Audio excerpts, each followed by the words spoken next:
Friends, সামনেই Lok Sabha vote. সরকারি কর্মী শিক্ষকরা এই ভোট পরিচালনার গুরুতর দায়িত্বে থাকবেন। তাদের রেমুনারেশনের লিস্ট একটা পাওয়া গেছে, ভাতার একটা লিস্ট পাওয়া গেছে। তবে এবার দেখে নেবো সেই ভাতা কি বাড়লো ও কি না। কারণ দীর্ঘদিনের দাবি ছিল সেই ভাতা বাড়ানোর, এবার কত কি হলো চলে আসুন দেখে নিই। তার আগে রিকোয়েস্ট করবো, চ্যানেল নতুন হলে সাবস্ক্রাইব করবেন, ভিডিওটি জনের সাথে বেশি বেশি করে শেয়ার করবেন। দেখুন এখানে একটি রেমুনারেশন লিস্ট কিন্তু এসছে। দেখুন এখানে এই যে সেক্টর অফিসার প্রথমে রয়েছে, উনি কত পাচ্ছেন দেখুন, 5,000 টাকার লামসাম পাচ্ছেন। তারপরে দেখুন আছে 2 নম্বর আছে দেখুন মাস্টার ট্রেনার, উনি পাচ্ছেন কত, যারা ট্রেনিং দেবেন 2,000 টাকার লামসাম তারা পাচ্ছেন। এরপরে দেখুন presiding officer, counter supervisor, reception supervisor, এনারা পাচ্ছেন দেখুন 300 টাকা, 350 টাকা পার ডে, 350 টাকা পার ডে পাচ্ছেন প্রিসাইডিং অফিসার।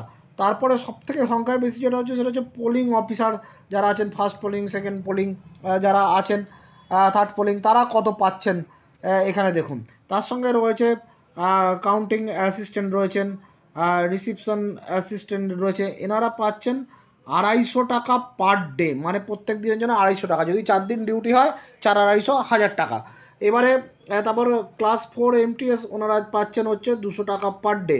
এবার এর সাথে একটা লাঞ্চ থাকে, এই যে এখানে যেটা আছে প্যাকড লাঞ্চ বা লাইট রিফ্রেশমেন্ট যেটা, আর তার জন্য কত পাচ্ছেন 150 টাকা। এই যে 150 টাকা পার ডে, এটা কিন্তু সকলের জন্য 150 টাকা পার ডে। তাহলে যেটা পোলিং অফিসার যারা হবেন তাদের তাহলে 1000, আর এখানে যদি 4 দিন যদি ডিউটি করে তাহলে 4 × 150 ও 600 টাকা, তাহলে মোট 1600 টাকা হিসাবে তাদের আসছে, মানে পোলিং অফিসারদের। প্রিসাইডিং অফিসারদের কিন্তু তার থেকে একটু বেশি হবে, যেহেতু প্রিসাইডিং অফিসারদের 350 টাকা পার ডে রয়েছে। এইটা হলো একটা রেমুনারেশনের লিস্ট। এছাড়া আরও অন্যান্য যারা আছে, মাইক্রো অবজারভার আছে 1000 টাকা দেখুন এখানে লামসাম রয়েছে।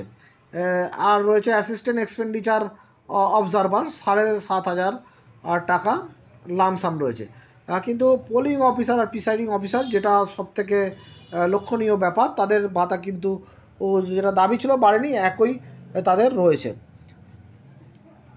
যদিও এটা দেখা যাচ্ছে যে office of the chief electoral officer Delhi থেকে এটা প্রকাশিত হয়েছে 22 মার্চ 2024। দিল্লির ক্ষেত্রে এটা প্রকাশিত হয়েছে। তবে যত সম্ভব এটাই সারা দেশে হয়তো প্রযোজ্য হবে। এবারে দেখতে হবে যে অন্যান্য যে স্টেট থেকে কী বেরোয় সেটা দেখতে হবে। তবে সম্ভবত এইরকম রেটই দেওয়া হয়ে থাকে।